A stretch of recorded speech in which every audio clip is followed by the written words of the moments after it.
Hello everyone, welcome back to my channel. मैं हूं मिताली सिंह बघेल। आज मैं बात करने वाली हूं हजरत महल के बारे में।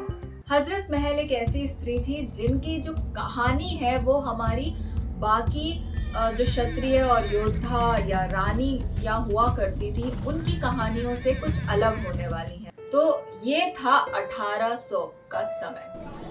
कुछ 50 साल हो चुके थे ब्रिटिशर्स को भारत में आए हुए और उनका जो ख्वाब था ब्रिटिश राज बनाने का उसे भारत में फैलाते हुए। अब इस समय अवध में एक आम से घर में एक लड़की का जन्म होता है। उसको नाम दिया जाता है मोहम्मदी खानून। मोहम्मदी खानून का परिवार गरीब था, तो उनके परिवार ने उन्हें, जब वो थोड़ी बड़ी हुई तो उन्हें बेच दिया। फिर उनके जो एजेंट थे उन्होंने मोहम्मदी खानून को रॉयल कोर्ट में के एजेंट को बेच दिया। अब एक नॉर्मल जगह से मोहम्मदी खानून रॉयल कोर्ट में आ चुकी थी। रॉयल कोर्ट में आने के बाद वो खवासीन बन गई। खवासीन के बाद उन्हें परी की उपाधि मिली, जिसके कारण उन्हें महक परी के नाम से पहचाना जाने लगा। जब वो रॉयल मिस्ट्रेस बनी तो उन्हें बेगम की उपाधि मिली। अब अवध के आखिरी ताजेदारे अवध वाहिद अली शाह ने बेगम से निकाह पढ़ा और मोहम्मदी खानून अब उनकी छोटी बीवी के नाम से पहचानी जाने लगी। बेगम और ताजेदारे अवध को एक बेटा हुआ जिसका नाम रखा ब्रिजेश कादिर। इसके बाद मोहम्मदी खानून से बनी महक परी, महक परी से बनी बेगम अब कहलाने लगी हजरत महल। ब्रिटिशर्स जो कि अवध को भी अपने राज्य में मिलाना चाहते थे वो अवध में पहुंच चुके थे, जिसके कारण उनके आखिरी ताजेदारे अवध को वहां से भागना पड़ा और वो कैलकाटा में जाके छुपे।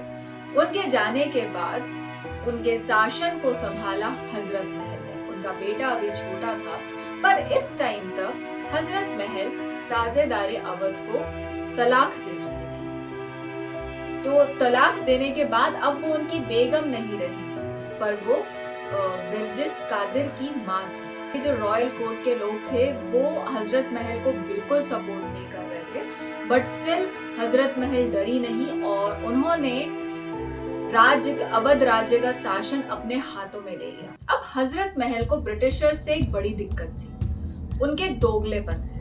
वो हमेशा कहते थे कि हम धर्मों के बीच में भेदभाव नहीं करते हैं, सारे धर्म बराबर हैं, हम सबको सम्मान देते हैं। उन्होंने जो रोड बनानी चालू करी, उस रोड में वो मंदिरों और मस्जिदों को तोड़ते जा रहे थे। दूसरी चीज जिसका विरोध करती थी कि ब्रिटिशर्स ने या क्रिश्चियन मिशनरीज ने जो साइंस पढ़ाना चालू किया है वो इंग्लिश में है और उसे इंग्लिश में पढ़ने के लिए वो लोगों को पैसे देते थे। तो इस तरीके से वो लोगों को बहला रहे थे इंग्लिश सीखने के लिए, उनकी लैंग्वेज सीखने के लिए, ना कि अपनी मातृभाषा में या वो जो लैंग्वेज बोलते हैं उस भाषा में पढ़ाई करने के लिए।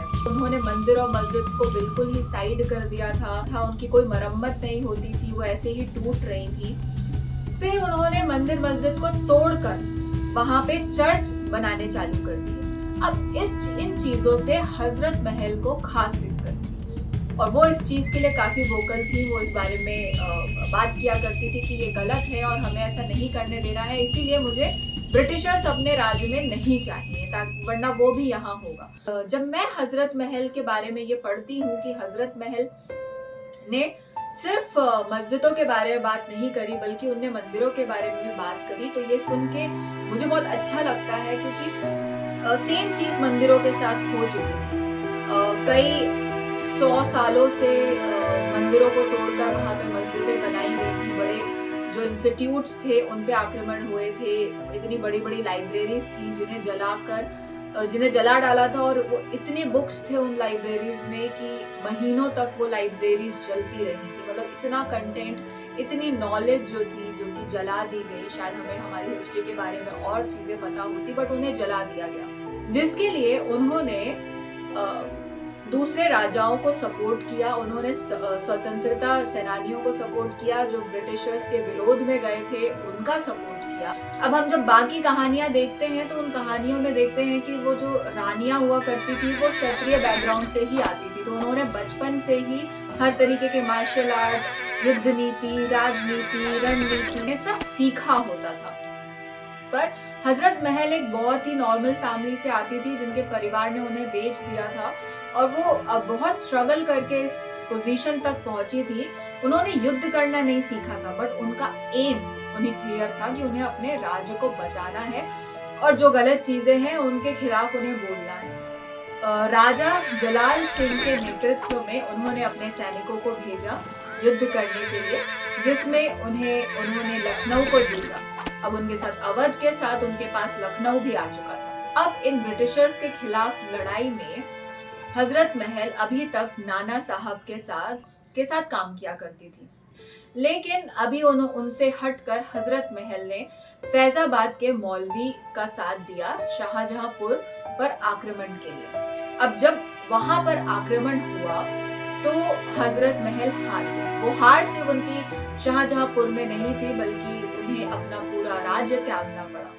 इस वीडियो को शेयर कीजिए और इसे लाइक कीजिए, और अगर आपने अभी तक मुझे सब्सक्राइब नहीं किया है तो प्लीज मेरे चैनल को सब्सक्राइब कीजिए। मेरा ये वीडियो देखने के लिए